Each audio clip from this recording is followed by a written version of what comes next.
Okay. Next I will do, yeah, when yes. Sure.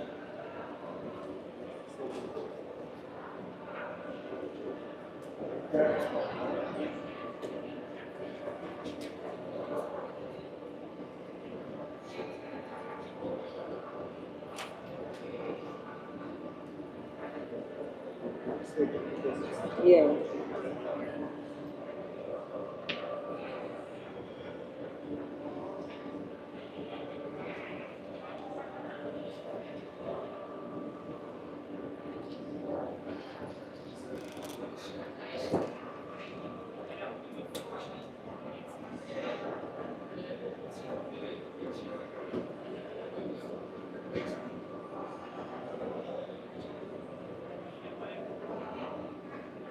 Um, can I start?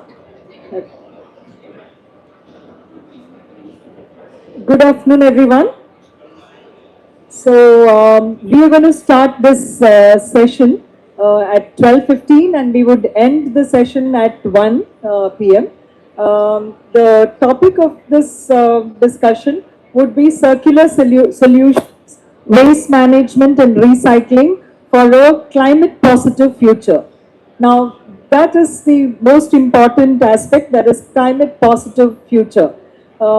As all of you know, recycling has been introduced this year in COP 30 for being one of the major decarbonization strategies, and that really makes it important that we talk about the circular solutions. Now, when we talk about waste management and recycling, what comes to everybody's mind is 45% of the global emissions come from extraction of materials, then production of those materials into certain products.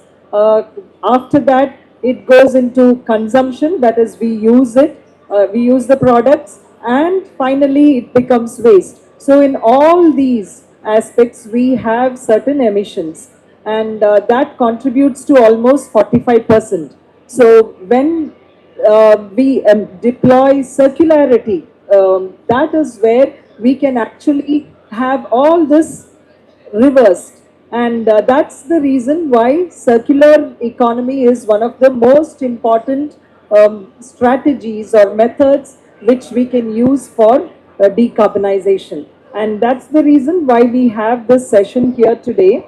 And we also know that there are certain key features in the circular economy. One is the circular design, because right in the beginning, we need to make sure that the design itself is compatible, and for which we employ the reverse or the inverted pyramid method of waste management, which means we start with reduction of waste. Because usually what happens is everybody thinks once you do recycling or you do a proper treatment, that is enough for waste management. But that's not true, because we should actually have the inverted pyramid of usage, wherein maximum effort should be given for reducing the waste, and then the reusing of it, recycling, and if nothing can be done, then treatment, and the last option should be disposal.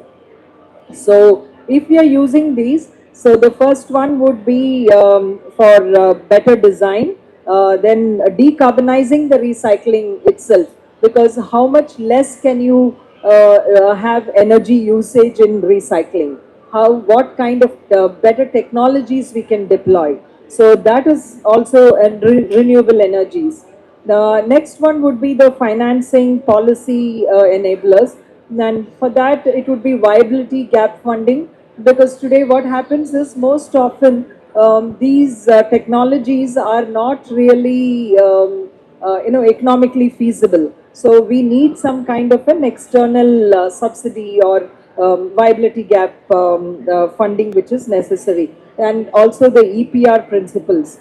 Community and informal sector inclusion, because unless we have the community involved, we cannot have proper waste management.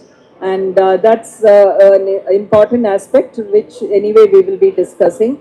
Global cooperation, because there are several technologies, innovations which are happening in several parts of the world. So South-South cooperation is one important aspect. So we would also be having some discussion on that. And now, before we have a panel, which a plenary session, I would have two keynote speakers. That is, one is from the UN University. She is Dr. Nidhi. I would request Dr. Nidhi to come forward and also introduce herself and give a keynote. Thank you.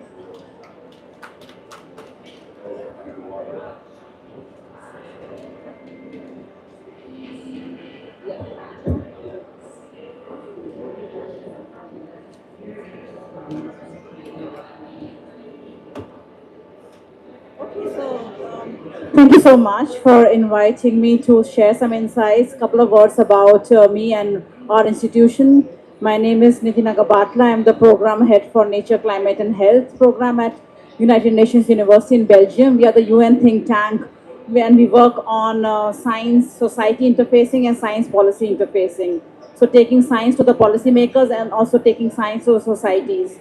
So, and also implementation of global multilateral agendas that party observers and party states have signed to, like the SDGs, the plastic treaty, the disaster research frameworks, but also facilitating and steering concepts and frameworks like the nature-based solutions that can help in recycling and reuse, the circular economy coalitions across and between regions and states and countries, and also the governance frameworks that across regions that can be shared and that are interoperable. So this is a larger scheme of things, and as a work in context of the work we do as United Nations University, in relation to some of the remarks that I like to make, I will categorize them in 5 points. The first point, I think we are as member states of the UN, as different actors and agencies, trying to be an active agent in the transformative agenda of reaching carbon neutrality or whatever agenda that you have set for your institution or for your country. We feel that there are existing platforms. We have the Paris Agreement, we have Sustainable Development Goals, and we have many other sub-targets and indicators. So the idea is that instead of loading our system and reporting mechanisms with more such agendas, we try to identify gateways to put our effort into these multilateral processes that can report the progress and the pathways that are collectively going to global stocktake. So integration across different multilateral instruments. And I do see recycling is already appearing in SDG, different SDGs like the focus SDG on sustainable consumption and production, which is very direct. But when you see the SDG 6, there is a dedicated target on water recycling, water reuse. So if you have the synergy mapping of recycling, reuse, and then figure out gateways or anchor points to integrate your activity, your project, your whatever agenda that you have from local to national to subnational scale. So my idea is multi-scalar approach and thinking from global to local and local to global. That's my point number one. The point number two is we have seen right from the COP at Glasgow that the nature-based solution aspect has also come into the official documentation. Now it's pretty much endorsed and many parties are taking it into its implementation and these nature-based solutions into different sectors and scales.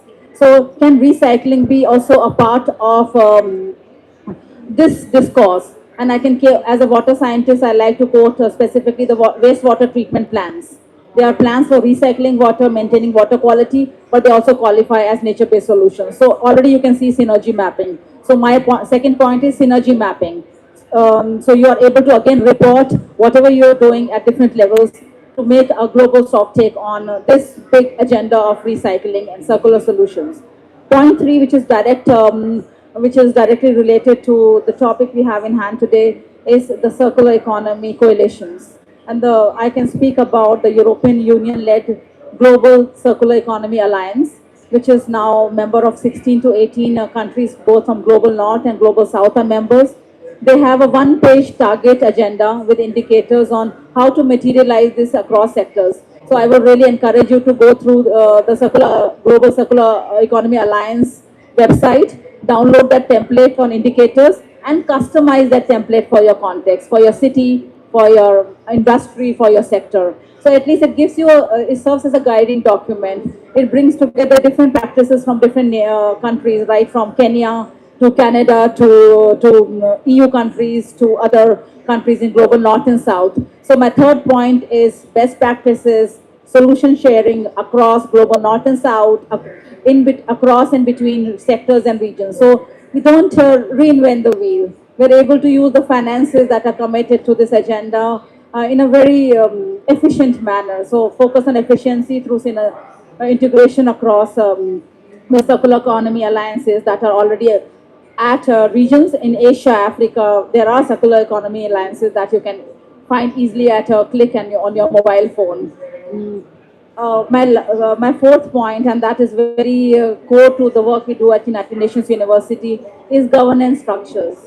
So when we talk about circular solutions, do we have policy support systems in terms of incentives, benefits, green tax, green credits?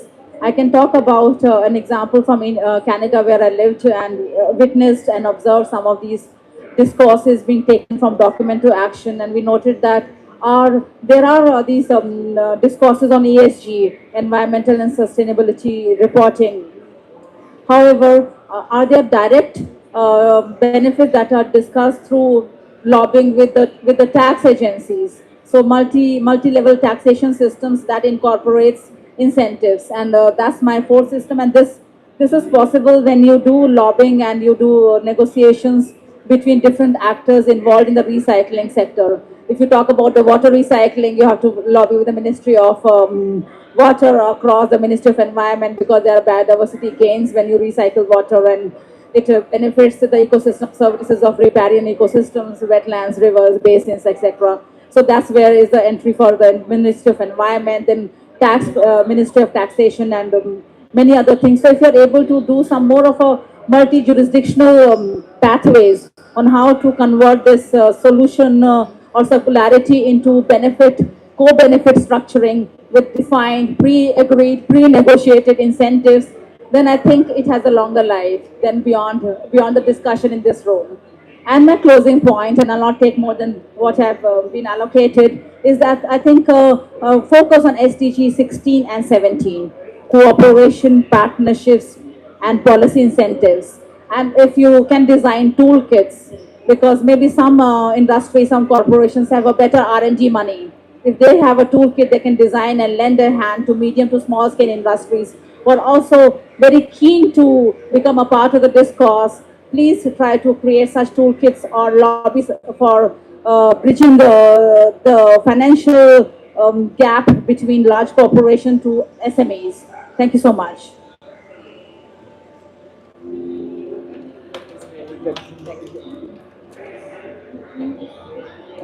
Thank you so much, Nidhi.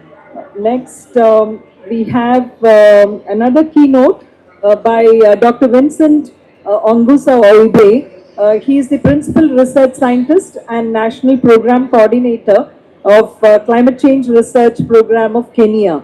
So can I request Dr. Vincent to please come over. Okay.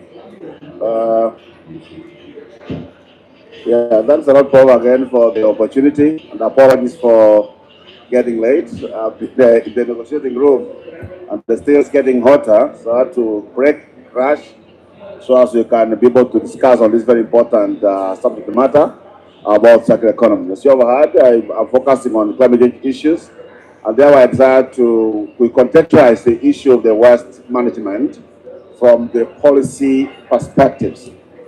So as you can see, we align with our national priorities and see where the gaps exist that will be able to enhance what they call the South-South cooperation.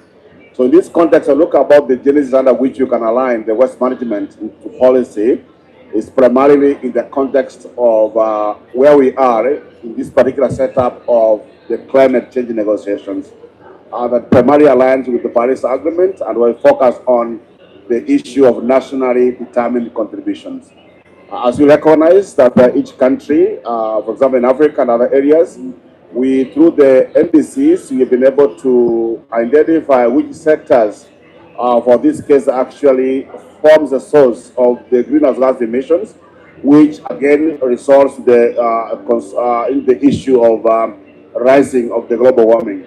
So in this case, West comes part of that particular sector that actually really is quantified with a given proportional contribution when you compare with agriculture, forestry, and other areas there. So West comes in as that part of the source of the GHG emissions. So it means for us to address it, you must actually be in line with the global processes, with the regional processes, that you can align the national process, you can be able to report, verify in a more transparent mode. So therefore the West management in this case becomes a very important discourse on ways actually how it can fit in within the national programs, strategy, and this case there. So in that context, therefore, the West management gets that space so as we can have a policy and institutional framework that will enable the country to consistently report on what's happening in this case there. And therefore, we look at it, we look from the various lenses in terms of the entirety of the green value chain, from the production level of this process there, from the processing and the end use. And that case, therefore, depending on which sector you're looking, for example, be it agriculture, be it forestry, be it e-waste, all this. We look at those kind of sectors in one or the other, they can't be source of that million. As the bonus help, the bonus helps in the for example of moving towards aggregating in the context of disaggregating the waste from the source. So as you can see, what is the quantifiable benefit of that can come in as a result of, for example, having the CARA codes. Like in Kenya, for example, we have a policy that's guiding about disaggregation, in this case there. We have the CARA codes that will assist you actually to say, this is organic waste, this is solid waste, this is water waste, all this. How do you bring all these cases there? So that kind of disaggregation, the NAPO as a country to really quantify from each given source, how much do we have? And what that becomes important is the policy to be able to see what is the economic benefits that can be realized from the process of actually the waste management. And therefore, in the NAPO stem, the country, for example, to see some of them can go, for example, to energy production. Because the landfill, in this case there. So can you signal any investor to say that actually in terms of how we manage the waste, it has the potential of going into another stage of being converted into a usable product, in this case there. So therefore the policy framework in this case provides that kind of an incentive. And from where we see this kind of conversation, there is a need to see what's happening with the South-South cooperation in this case. Now, what do you pick, for example, from Asia? What do you pick from this Southern America? What do you pick from Africa? So as with the best practice that can come in. And therefore this may also in now to bring the aspect of what's called the global best practices that actually becomes sectoral based. Take for example the issue of tourism sector, where for example in Kenya we have a clearly systematic move to ensure that indeed we align waste management goes from the tourism sector. We need to be compliant in the asset sustainable tourism practices, where we talk about the solid waste management, the water management, the e-waste management. So if a tourist comes, for example, to a given area, to what extent is that touristic area being responsible, being compliant with the issue of sustainable tourism practices? So therefore the policy issue comes in quite critically. That legal framework where it become accountable, and therefore it results in the space, for example, where we have system for environmental accounting, that is environmental and economic accounting. Do we see any of these environmental assets or waste has economic value in this case there? So that aspect provides an opportunity to, in principle, see how the waste comes in the context actually of getting employment. And in this case, we talk about how does it solve the issue of the young people into kind of what's called green jobs in this case there. So the waste comes in very, very well in this case there. The manufacturing industries in this case there, whatever processing in, How do we find that it comes on board again? So in simple, I can say therefore the legal framework, the social framework, comes at the climax under which countries can be able to report in this case, and therefore it enables us to respond to our transparency processes in the aspect of reporting the Paris Agreement, or where we are going to keep our temperature all below up to the stage in this case there. So we believe therefore this part of circular economy becomes critical, where every sector becomes cognitive of the type of the waste you produce. How do you segregate it? What is the segregation in terms of that totality of the process there?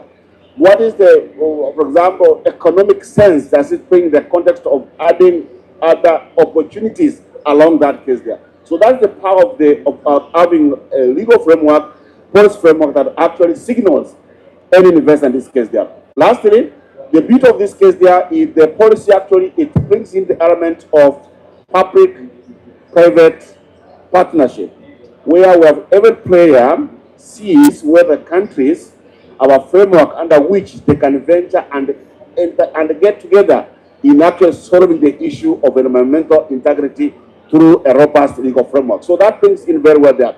And also it actually brings the incentives that comes in there. What is the incentive, for example, for a private developer wanting to manage the waste, in this case there?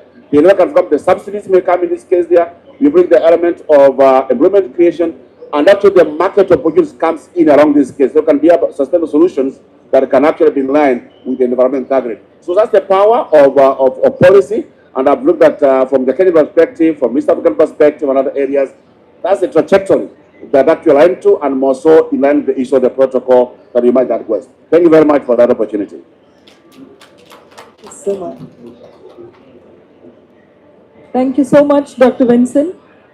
In fact, just to take over from what Dr. Vincent was mentioning, we have to really discuss about the youth who are the future for circularity. And that is the reason we have actually put together a panel which contains all the panelists are youth from different countries. So may I request all the panelists to come to the stage. Mr.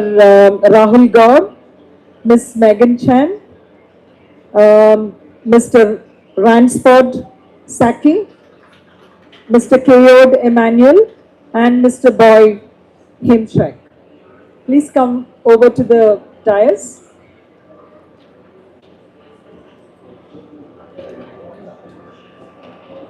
Yeah, as rightly put in both of our keynotes, we have been stressing on two other aspects, that is community participation for waste management and also entrepreneurship, because unless you have good entrepreneurship, nothing is sustainable. So these are some of the key areas or focus areas which we would be discussing. First, may I request each one of you to just take a few seconds to introduce yourself, starting from Rahul, and just give a very brief introduction. And after that, we will have a point, a major point to make. Again, Anna. Thank you. Good morning, everyone. This is Rahul Gaur. I am from India. In India, we have a student organization called Student for Development, and we are working on many aspects of environment in India. And we have some 60 lakh, 6 million people, students, youth voices in India in our organization. Thank you. Thank you. Hello, everybody. My name is Boy Heemskerk. I do live in Panama. In Panama, we are generating a 20,000 hectare bamboo agroforestry project, where we process the bamboo into carbon negative building materials in a system that is truly regenerative. Thank you. Hi everyone, my name is Megan. I am coming to you from the US, from California. I am a graduate researcher at Stanford that focuses a lot on biophilic design and circular economy. And I also run two organizations, one called the Urban Garden Initiative, which thinks a lot about also agroforests and regenerative agriculture. and also a newer organization called the Green Table Alliance that focuses on using arts and justice as a way of reimagining climate futures. And so today I'll be talking a lot about circular economy in the fashion sense. Good afternoon. My name is Jan Swatsaki. I'm from Ghana. I have a master's degree in natural resource and environmental governance. I work with two organizations, CASA Initiative Ghana, where we look at climate advocacy and also the restoration of ecosystem services. Then I work with Chains Afrique, which is why I'm here, where we go into circular economy, building frameworks for smaller industries when it comes to circular economy. Thank you. Thank you. Hi guys, my name is Kayode Emmanuel Ogule. I'm from Lagos, Nigeria. I'm currently the co-founder and team lead of Ecolab Nigeria Initiative, a climate education initiative based in Lagos, and also director of programs and operations at the Youth Sustainable Development Network. Thank you for having me. Yes. Thank you. We have about 1.4 billion youth in the world, and that's between the age of 15 to 24. So the circular economy principles actually rests with the youth like you. So that's the reason your word and what you feel and how you are taking this forward is very important. So let me start with Mr. Rahul. Yeah, please pass it on. You have been actually mobilizing a lot of students in India, and India is such a huge country. So if you could actually tell us what is the kind of strategy that you have been using and how successful you have been, maybe with one or two examples. Yeah, thank you. Actually, in India, for us, climate action is not just a policy intervention, but it's our moral duty. In India, we feel it in our Jivan Drashti, in Bharatiya Jivan Drashti, in our life approach. And in India, we have a premier mission, lifestyle for environment, we all know. And this moral duty is grounded in, and it is our worldview that we the human, we are not the exploiter or we are not the master of nature, but we are the part of the nature. We all know India, most populous country on earth.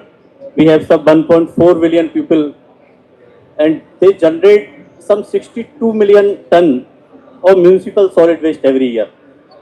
And when I talk on plastic waste, in India, we generate some 4 million ton plastic waste in a month only. We have some very effective policies there, some government policies. Lifestyle for environment is one of them. We have a rule extended producer responsibility, EPR, has been introduced, which make producers responsible for collecting and recycling the plastic waste they generate. In 2025, India introduced new comprehensive waste rules. These rules emphasize source segregation of waste into three categories. One is wet, one is dry, and one is hazard. And inspired by all of these, Students for Development, we start some initiatives called Sunday for Society. What Sunday for Society? On Sunday morning, more than 419 universities in India and some 2 lakh students from all over the Indian universities. They come on the streets of India and they collect waste. They collect waste, they recycling it, they send it to recycling yards. And this is a huge initiative we conducted from last 2 years. We all know India has a major tribal population also. And there is a district called Mandala in middle of the India. Mandala is a tribal district, and in Mandala there is a government school, and in that government school, their school students join our campaigns, and they took action on water conservation, and after their action, they saved about 1.4 lakh liters water in each month by our initiative. We all know about Kumbh, Mahakumbh.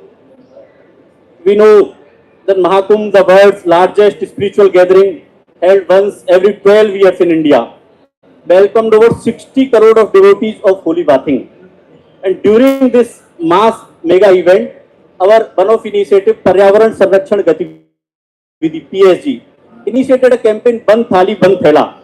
And the Ban Thali Ban Thela campaign became a landmark green effort by collecting lakh of steel plates, glasses and cloth bags promoting circular sustainability. I just have some numbers. The campaign successfully collected steel thalis, steel plates, 14.70 lakhs in number. We collected 13.46 lakh cloth bags, thela, and some 2.63 lakh steel glasses. Distribution to Mahakumbh Bhandaraj. And this is some two initiatives I share with you. Thank you. Thank you so much. Yeah. Now, I know you are from Netherlands, but you are currently working in Panama, and you are an entrepreneur. So, over to you. So, indeed, we are located in Panama, and we're creating a 20,000 hectare bamboo agroforestry project there. Currently, the construction industry has more than 2.8 gigaton of emissions. Roughly 14% of total emissions are going to construction. And instead of only having a system that is circular, we are creating a system that is truly regenerative. So what we are doing on degraded cattle land, we grow bamboo, and the bamboo we process into carbon negative building materials, replacing materials like steel and concrete. In the Netherlands, we just had a wonderful timber building being delivered. It is called Saba. In Saba, 93% of all the materials was wood. And instead of using wood, we are processing the bamboo into those building materials. And instead of only focusing on monoculture bamboo plantation, we are having created an integrated system where we intercrop the bamboo with fruit species for food production, native species for the biodiversity gain, and in this 20,000 hectares, we create enough food to feed 110,000 people a year. And we are also delivering the building materials for 2,200 apartments each year. And when we are processing the bamboo poles, you split the bamboo poles, you heat them, you glue them up again, and during that process you generate a lot of waste. And the waste we can process into biochar. The biochar we can use to feed the soil again. In our system, we also still have the same amount of cattle on the land that was there before. So the cattle is regenerating the field, feeding it. And in that way, you have a whole holistic loop of building materials that regenerate every single year. And in our mission from Bamboo, it is about creating that regenerative supply chain. And our mission is to go from the soil to the skyline. Thank you. Thank you. So, is it a profitable venture? Okay, right. Yeah, we go from one entrepreneur to another entrepreneur. In fact, one of the youngest, and you've also won certain awards, if I'm not wrong. So, there are many activities which Megan is doing, but out of that, today I think the relevance would be on textile recycling or the fast fashion recycling. Over to you. Thank you so much. So, yeah, I want to really bring a lot of attention to the fashion space, which I think a lot of times can feel like a conversation, especially in international dialogues like COP, is really not discussed at all. But it's obviously a space that we all have a lot of touch points with. We're obviously all wearing a lot of clothes and fashion right now. It is also an industry that generates over 92 million tons of waste every single year, right? And it also one that ideally is in a very circular form, but we've become really out of touch with a lot of the materials and the agriculture that is really necessary to process a lot of the things that we wear. And so a lot of my background has been working with a number of different fashion companies. I got to work with one in Italy that was doing a lot on kind of sustainable knitwear, to a company that works more in the luxury fashion space, Coach, which many of you guys have maybe seen and worn before. They have a new initiative called Coachtopia. And so it's really thinking about how we can embed circular design and circular economy into all the daily kind of products we touch. And so they're taking a lot of old Coach products and taking different materials that would otherwise be thrown into the landfill and taking parts of those back into these new kind of actually very youth-focused products that they're designing. Really thinking about how we as young people can shape a lot of these systems and get involved in every single stage from design to ultimate wear. So now a lot of my work, I think, is really thinking about the beginning of this fashion industry, how we're touching a lot of these different materials and how we can make those materials more sustainable themselves. And so being in the Bay Area, being in California, I get to work with a lot of startups that are often doing very interesting work in the space. And so I wanted to highlight a few of them. There's one called Sway. If you guys want to check that out, they are doing a lot of algae-based biomaterials, thinking about both designing products, like home goods, but also ultimately fashion products. And another one based in New York called Biofabricate. They're using mycelium, they're using cactus leather, they're using many different interesting materials, thinking about how we can incorporate all of those to ultimately biodegrade back into the earth once we've designed our products. Thank you, Megan. Over to Ransford.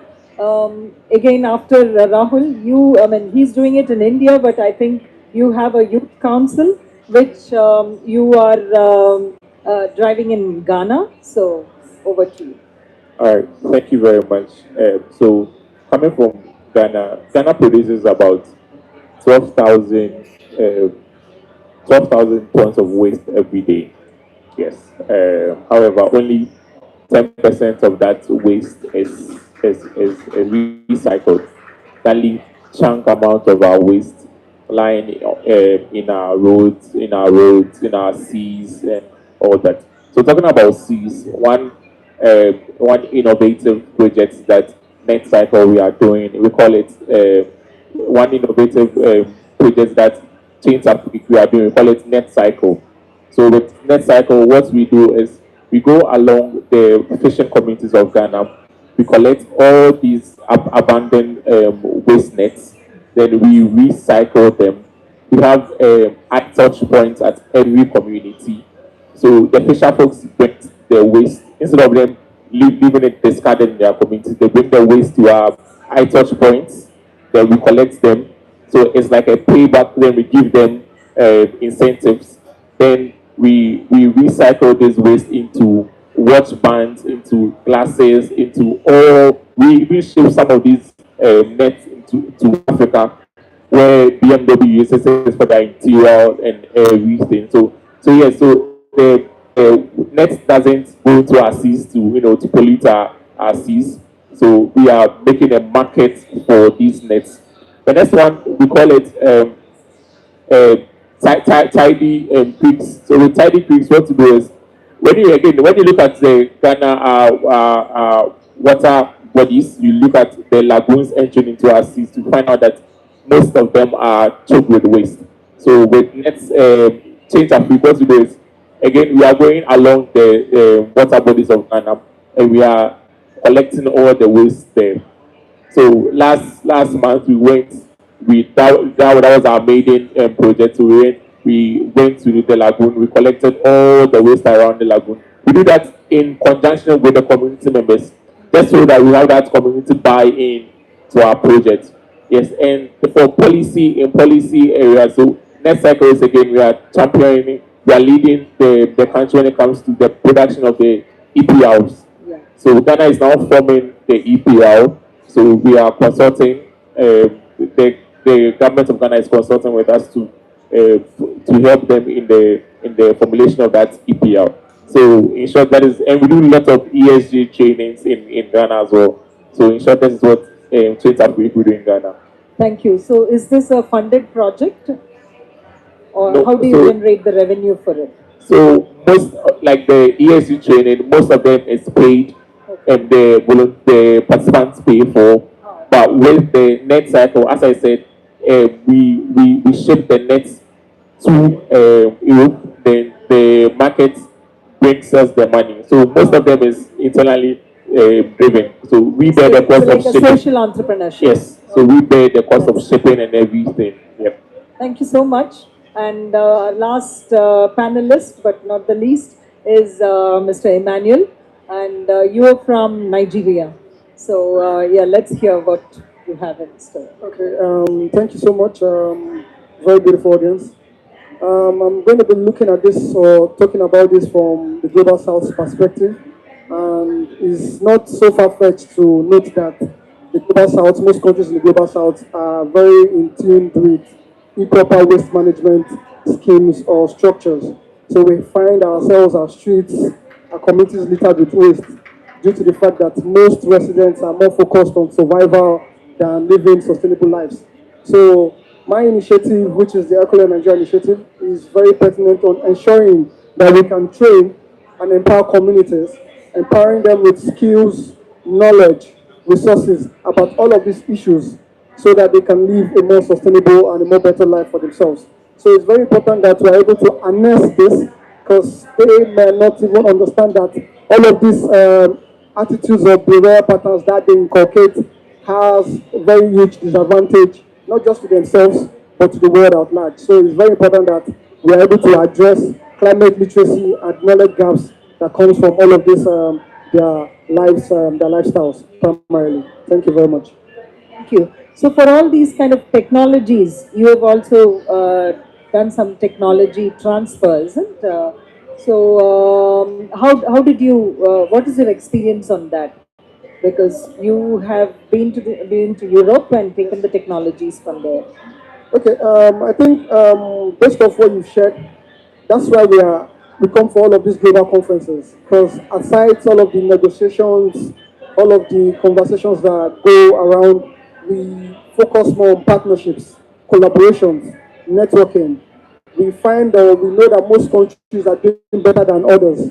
So it's best that we are able to leverage networking opportunities. And that's why I think the UN has made it very efficient to state that SDG 17 is partnership for the goals. So partnership collaboration is very, very important.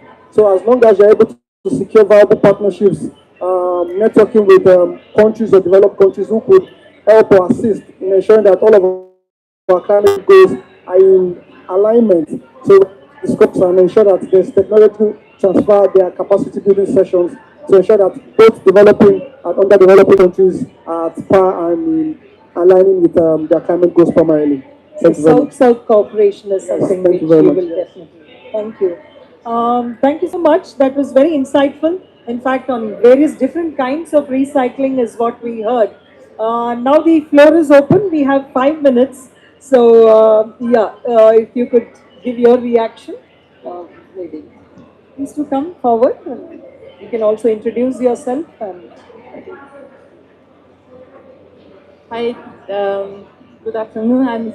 Can you hear me? Yeah. I'm Sana Okamoto, from United Nations University. I'm senior researcher. I'm behavior scientist. I have been working on the topic of plastic recycling. This way? Okay. And so I'm not an entrepreneur. I'm a scientist, but then I have been involved in the project. It's called Plastic Recycling, the Systemic. So this is a funded project from European Horizon. So 10 million we have received. It's very holistic project involving a lot of different stakeholders.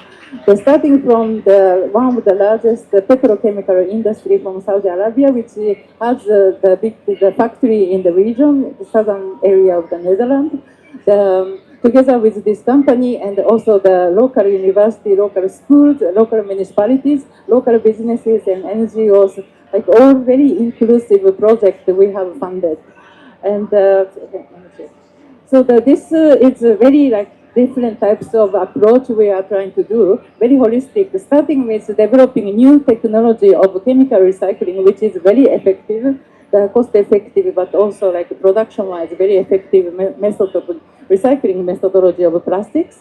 And the second one is we are trying to improve the governance system of waste handling of the plastics. And also third one is we try to involve the community as much as possible. So that's why, therefore, as I mentioned, we have a lot of different stakeholders as part of it. And I have been involved in particularly the community engagement part of the project. So we have been working together with local schools as children, as a change maker. So, and also the local universities, but also we hosted several festivals in the local localities, and then try to involve the citizens. And also we have the area in this southern Netherlands, they are called the urban poverties.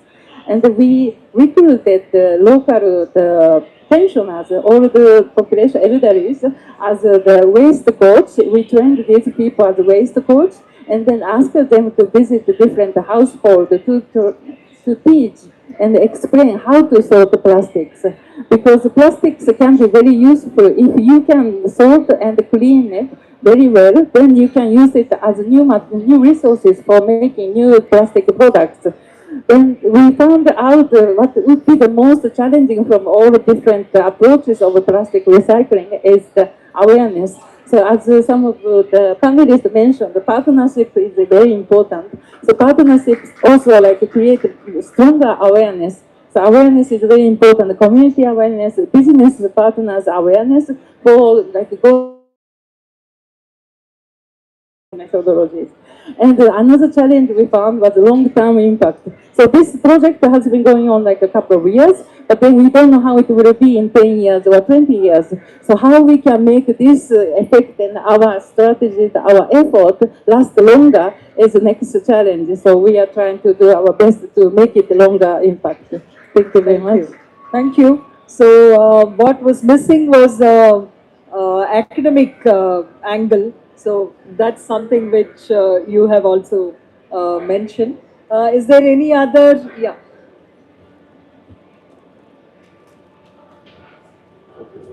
Yeah. Thank you. Thanks very much. Good afternoon, colleagues. I'm coming from the power generation side of things. Can you speak a little louder? Okay, I'm coming from the power generation side of things. I'm from Zimbabwe, so I work in the electricity industry. Steel industry? Electricity industry. Electricity industry. Yeah, so Okay. I'm very much excited when people are talking about waste management and recycling Yeah. for a climate positive future. And what I would have wanted to hear from colleagues, from the speakers, without targeting any one of them, is to really appreciate where we are from where they are coming from. Okay. How much, I got a figure of 12,000 tons of waste that is being generated from your country, is it Nigeria? Yeah, what I didn't get is, because obviously when you say so much is being generated, it means we are collecting everything. Yeah. We are collecting every waste, from every corner of Nigeria in this case. Rural areas, urban areas, and so forth. So what I didn't get to understand is there any particular area that is not covered in terms of this mission? Then secondly, what is the target for your country or anyone for that matter? What target are you looking at in terms of the waste that is being generated and waste that you are recycling? So that we don't just talk about plastics only, Right. but talk about paper. Even if you go to the rural areas, there's also waste generation from Thank you. agriculture. Thank you. Yeah. So his question is open to all the panelists. That is, what is the main challenge if it has to be recycled? Even if everything is collected, all wastes are collected, what is the major challenge? Any one of you want to take that? Yes, I think for Ghana, again, it's not Nigeria. It's Ghana. For Ghana, the 12,000 average, I said, it's what is being collected or what is being, let's say, the city ones, the city waste, not even the rural waste. So what is being recorded by the municipal assemblies, that's the ones we collect in the city. So it's maybe more actually. Yes, but when it comes to the main challenge, I think for Ghana it will be the facilities to recycle this waste.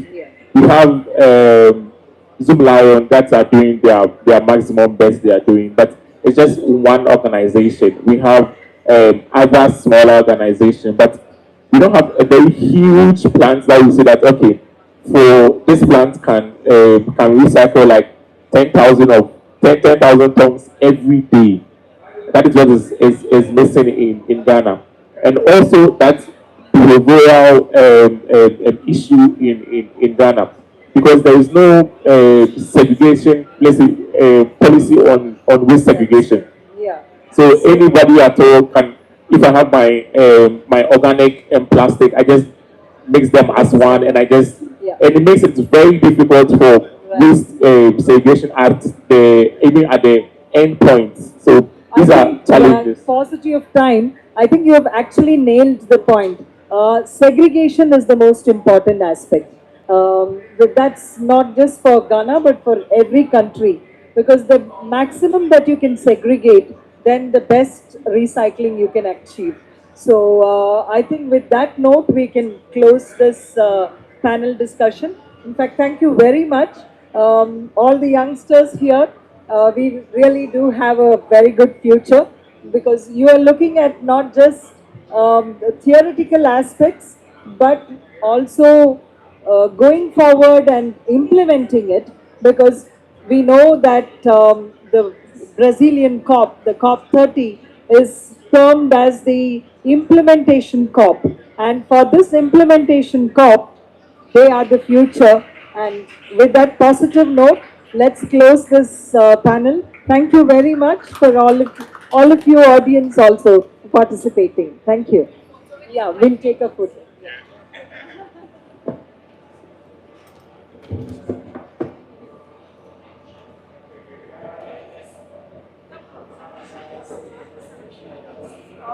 Boy, please come take a picture.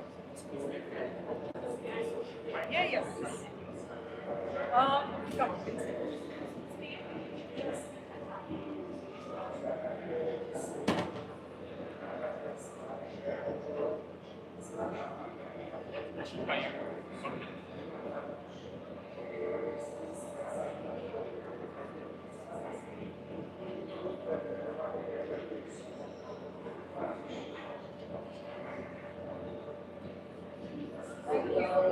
Thank you all so much.